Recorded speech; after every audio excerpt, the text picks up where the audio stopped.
Se vale a pena fiscalizar as contas do governo, ou se vale a pena fiscalizar de modo geral a administração pública como um todo, seja ela administração pública direta ou indireta. Me perguntaram isso porque eu fiz um vídeo aqui no YouTube falando que eu tinha fiscalizado as contas do Superior Tribunal de Justiça e tinha descoberto, por exemplo, os gastos do STJ com trajes para eventos de gala. Então, quanto custa uma espécie de babador que eles usam por cima da beca, quanto custa a própria beca, quanto custa o pingente que eles colocam no babador, que é um valor até relativamente alto.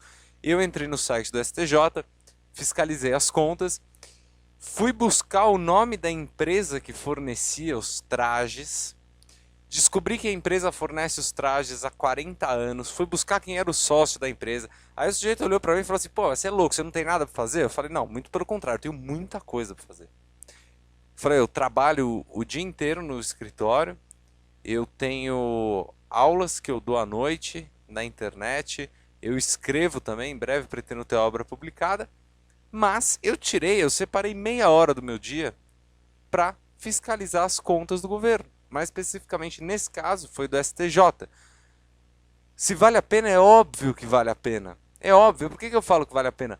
Porque é o nosso dinheiro, é o meu dinheiro, é o seu dinheiro como contribuinte. Então, se o STJ gastar, por exemplo, se pagar 5 mil reais num pingente para colocar num babador, o que tem que fazer? Tem que ficar em cima, tem que cobrar, tem que divulgar isso nos veículos de comunicação e falar: ô, governo, vocês estão gastando demais com uma coisa que não é tão necessária. Gastar 5 mil reais com um pingente, às vezes é um pouco demais.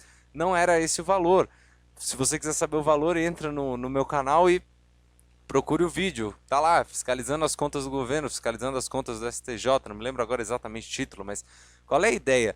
Isso é uma noção que eu comentei numa aula que eu gravei há um bom tempo já, sobre o livro do Robert Dahl, que é o On Democracy. E no On Democracy ele fala um pouco de um termo que não tem tradução ainda, mas que seria como fiscalização, que é a famosa accountability. A accountability ou accountability, ela traz uma noção, é um instituto que traz a noção de você fiscalizar. É um problema da fiscalização. Qual é o problema da fiscalização? Nós, cidadãos, temos que ficar em cima do governo.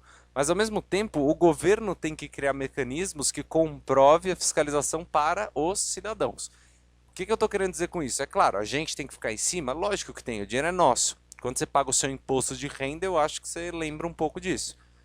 Agora, o governo, por sua vez, também deve criar órgãos que fiscalizem. Quer um exemplo? O Ministério Público.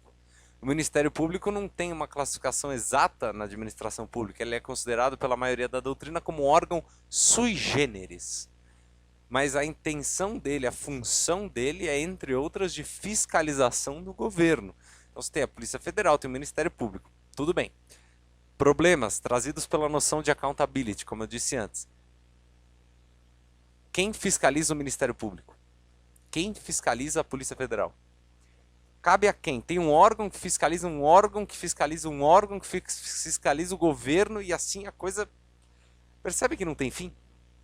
Então o problema é que nós na condição de meros mortais e cidadãos, habitantes do país das jabuticabas, como muitos falam por aí, o que acontece? A gente precisa ficar em cima. Não adianta você ficar reclamando na sala da tua casa, ficar assim: ah, o governo não funciona, ah, isso aqui é um bando de corrupto, ah, isso aqui é o problema do país é a educação. Tá bom. Concordo? Concordo. Tem muito corrupto? Tem. Tem muito corrupto? Sim. O problema do país é a educação? Num primeiro plano, eu acredito que sim. Acredito sim que se todos fossem mais bem educados, teríamos menos problema e um judiciário menos abarrotado, inclusive. Porque não seriam necessárias tantas ações judiciais, se todos se entendessem. Mas o que você faz? Em outras palavras, como você atualiza o seu pensamento? Quando eu falo atualizar, é transformar em ato. Como você transforma do mundo das ideias, do mundo do dever ser, para o mundo do ser, para o mundo daquilo que é, do plano fático? O que você faz para isso? Você fica no boteco tomando cerveja com seus amigos e fala, esse governo é uma porcaria, abriu um processo, o Renan Calheiros, não sei o que, o Eduardo Cunha X, o Michel Temer é não sei o que lá, Dilma, o Lula. Tá bom.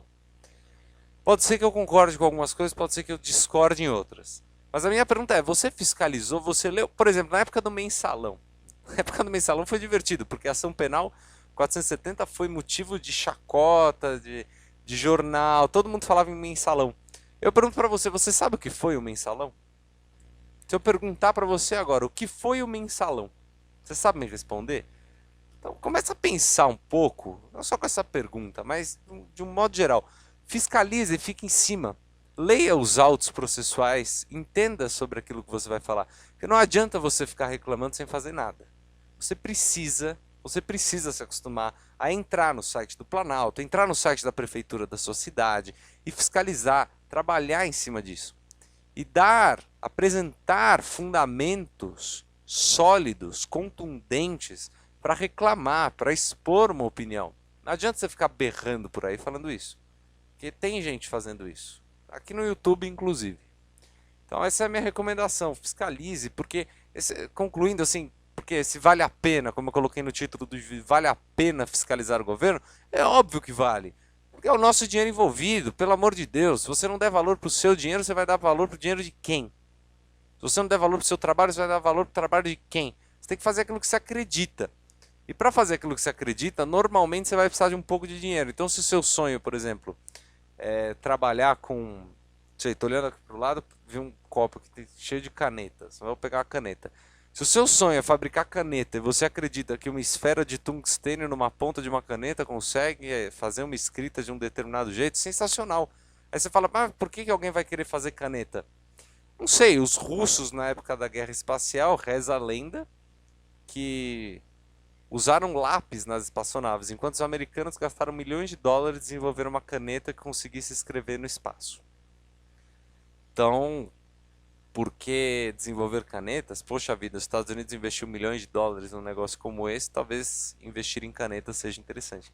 Só que você vai precisar de dinheiro.